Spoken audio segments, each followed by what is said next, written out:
فوج کے خیموں سے تھوڑی دور لڑکیوں کے لیے خیمہ نصب کیا جا رہا تھا۔ وہاں سے کوئی 100 قدم دور زخمی قیدیوں کے خیمے تھے۔ وہاں بھی ایک خیمہ گاڑا جا رہا تھا اور 6 نئی زخمی قیدی زمین پر لیٹے ہوئے تھے۔ لڑکیاں ان کی طرف دیکھ رہی تھیں۔ دونوں خیمے کھڑے ہو گئے۔ لڑکیاں اپنے خیمے میں چلی گئیں اور زخمیوں کو ان کے اپنے خیمے میں لے گئے۔ ایک سنتری لڑکیوں کے خیمے کے باہر کھڑا ہو گیا۔ لڑکیوں کے لیے کھانا آ گیا جو انہوں نے کھا لیا۔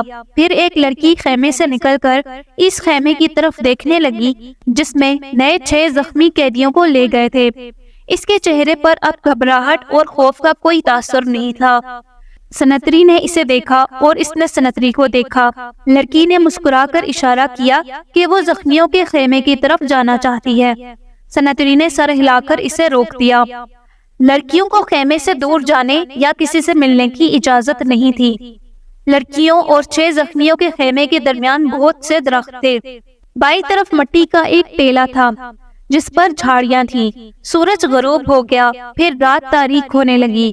کیمپ کے غل گپاڑے پر نیند غالب آنے لگی اور پھر زخمیوں کے کراہنے کی آوازیں رات کی سکوت میں کچھ زیادہ ہی صاف سنائی دینے لگیں۔ دور پرے بحیرہ روم کا شور دبی دبی مسلسل گونج کی طرح سنائی دے رہا تھا۔ صلاح الدین ایوبی کے اس جنگی کیمپ میں جاگنے والوں میں چند ایک سنتری تھے، یا وہ زخمی قیدی جنہیں زخم سونے نہیں دیتے تھے، یا صلاح الدین ایوبی کے خیمے کے اندر دن کا سما تھا۔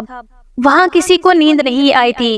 سلطان ایوبی کے 3 سالار اس کے پاس بیٹھے تھے اور اس کا محافظ دستہ بیدار تھا۔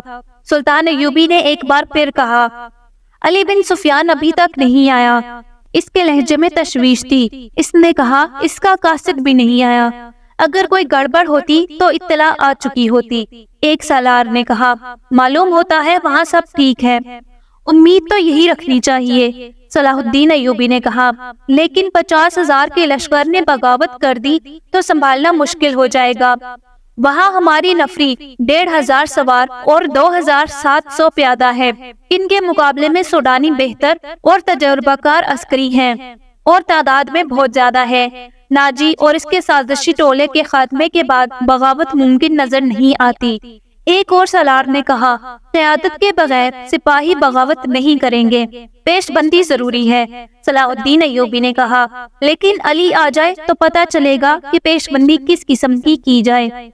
صلیبیوں کے روکنے کے لیے تو سلطان ایوبی خود آیا تھا، لیکن دارالحکومت میں سوڈانی فوج کی بغاوت کا خطرہ تھا۔ علی بن سفیان کو سلطان ایوبی نے وہیں چھوڑ دیا تھا تاکہ وہ سوڈانی لشکر پر نظر رکھے اور بغاوت کو اپنے خصوصی فن سے دبانے کی کوشش کرے۔ اس سے اب تک صلاح الدین ایوبی کے پاس آ کر وہاں کے احوال و قوائف بتانے تھے، مگر وہ نہیں آیا، جس سے سلطان ایوبی بے چین ہوا جا رہا تھا۔ وہ جب اپنے سالاروں کے ساتھ قاہرہ کی صورتحال کے متعلق باتیں کر رہا تھا، اس کا تمام کیمپ گہری نیند سو چکا تھا، مگر وہ 7 لڑکیاں جاگ رہی تھیں جنہیں سلطان ایوبی نے پناہ میں لیا تھا۔ ایک بار سنتری نے خیمے کا پردہ اٹھا کر دیکھا، اندر دیا جل رہا تھا۔ پردہ ہٹتے ہی لڑکیاں خراٹے لینے لگی۔ سنتری نے دیکھا کہ وہ پوری ساتھ ہیں اور سو رہی ہیں، تو اس نے پردہ گرا دیا اور خیمے کے ساتھ لگ کر بیٹھ گیا۔ خیمے کے پردے کے ساتھ جو لڑکی تھی، اس نے نیچے سے پردہ ذرا سا اوپر اٹھایا۔ پردہ آہستہ سے چھوڑ کر اس نے ساتھ والی کے کان میں کہا، بیٹھ گیا ہے۔ ساتھ والی لڑکی نے اگلی لڑکی کے کان میں کہا، بیٹھ گیا ہے، اور اس طرح کانوں یہ اطلاع 7 لڑکیوں تک پہنچ گئی کہ سنتری بیٹھ گیا ہے۔ ایک لڑکی جو خیمے کے دوسرے دروازے کے ساتھ تھی، آہستہ سے اٹھی، بیٹھی اور بستر سے نکل گئی۔ بستر زمین پر بچھے تھے۔ اس نے اوپر لینے والے کمبل اس طرح بستر پر ڈال دیے جیسے ان کے نیچے لڑکیاں لیٹی ہیں۔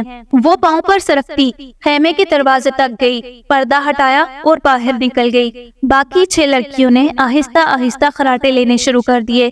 سنتری کو معلوم تھا کہ یہ سمندر سے بچ کر نکلی ہوئی پناہ گزین لڑکیاں ہیں، کوئی خطرناک قیدی نہیں۔ وہ بیٹھ کر اونگتا رہا۔ लड़की दबे पांव ऐसे रुख पर टेले की तरफ चली गई जिस रुख से इसके और सनतरी के दरमियान खेमा हाइल था। टेले के पास पहुंचकर उसने उस खेमे का रुख कर लिया जिसमें 6 नए कैदी रखे गए थे। रात तारीख थी, वहाँ कुछ दरख्त थे। सनतरी अब उधर देखता भी तो उसे लड़की नजर नहीं आती।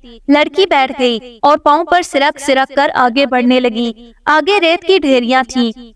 वो उनकी ओट में सिरकती हुई खेमे के करीब पहुंच गई, मगर वहाँ एक सनतरी टहल रहा था। लड़की एक ढेरी के पास लेट गई। सनतरी इसे स्याह साए की तरह नजर आ रहा था। बहुत देर इंतजार के बाद सनतरी दूसरे जख्मियों की तरफ चला गया।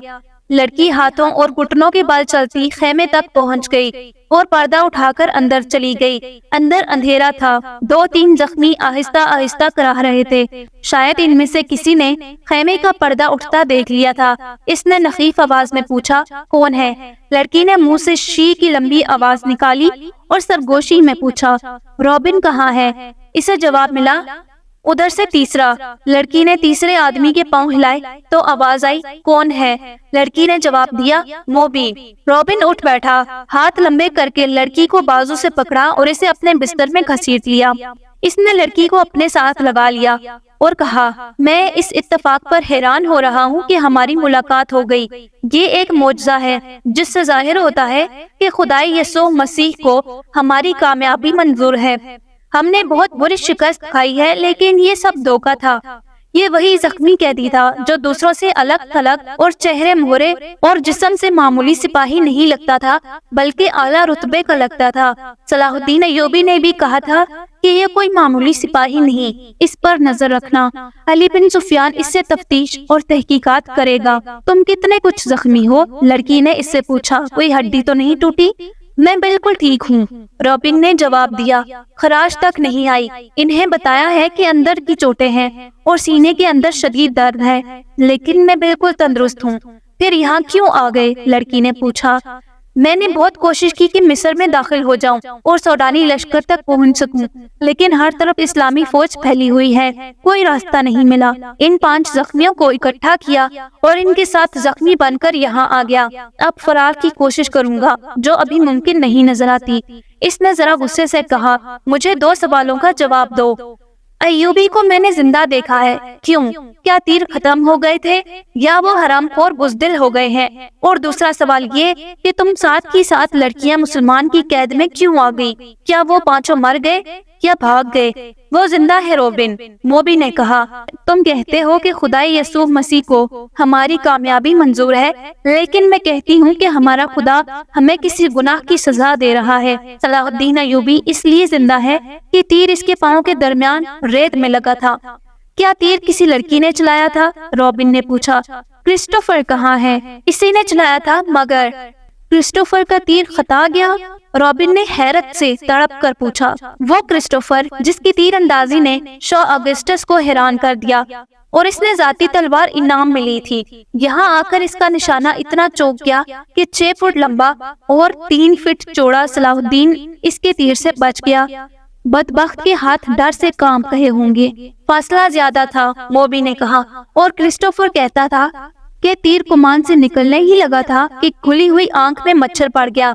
इसी हालत में इसका तीर निकल गया। फिर क्या हुआ? जो होना चाहिए था, मोबी ने कहा। सलाहुद्दीन अय्यूबी साहिल पर गया था तो इसके साथ इसके 3 कमांडर थे और 4 मुहाफिजों का दस्ता था। वो हर तरफ फैल गए। ये तो हमारी खुशकिस्मती थी कि इलाका चट्टानी था। क्रिस्टोफर बचकर निकल गया और फिर हमें इतना वक्त मिल गया कि तरकिश और कमान रेत में दबाकर ऊपर ऊंट बिठा दिया। सिपाही आ गए तो क्रिस्टोफर ने इन्हें बताया कि वो 5 मराकिश के ताजर हैं और ये लड़कियां समंदर से निकलकर हमारी पनाह में आई हैं। मुसलमान सिपाहियों ने हमारे सामान की तलाशी ली। इन्हें तिजारती सामान के सिवा कुछ भी न मिला। वो हम सबको सुल्तान अय्यूबी के सामने ले गए।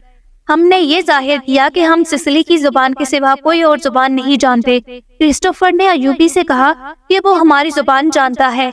हम 7 लड़कियों ने चेहरों पर घबराहट और खौफ पैदा कर लिया।